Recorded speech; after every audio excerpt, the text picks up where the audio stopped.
এরপরে প্রশ্ন করেছেন, একজন আলেমকে নিয়ে সোশ্যাল মিডিয়া আলোচনা হচ্ছে, তিনি স্ত্রীকে মারধর করেন, অনেকগুলো বিয়ে করেছেন, বিয়ে করেন আর তালাক দেন। এই অভিযোগ তার বিরুদ্ধে। বিয়ে আর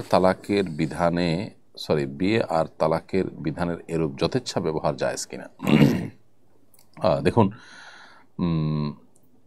এটা দুর্ভাগ্যজনক বাস্তবতা যে একজন আলিম, তার ব্যাপারে এ ধরনের অভিযোগ উঠেছে। অভিযোগ কতখানি সত্য, কতখানি মিথ্যা, সেটা অবশ্য তথ্য উপাত্ত প্রমাণ সাপেক্ষ বিষয়, এবং যথাযথ বিচারের মাধ্যমে হয়তো এটার প্রকৃত সত্য বেরিয়ে আসতে পারে।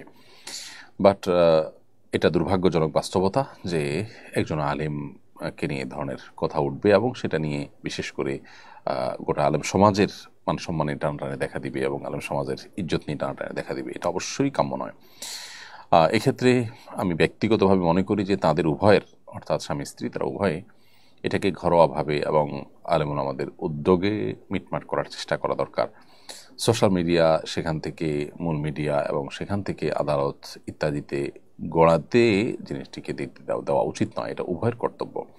আমি মনে করি উভয় মিলে এটাকে সমাধান করার চেষ্টা আপ্রাণভাবে করা উচিত। যদি না করেন তাহলে সেক্ষেত্রে তারা যেমন ক্ষতিগ্রস্ত হবেন, ঠিক একইভাবে আলেম সমাজেরও এটি ক্ষতির কারণ হবে। অন্যায় যদি কেউ করেন, তিনি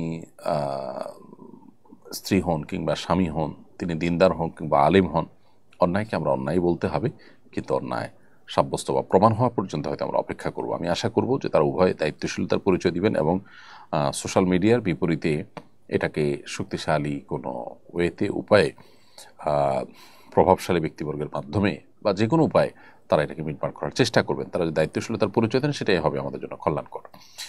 মাই ড্রিম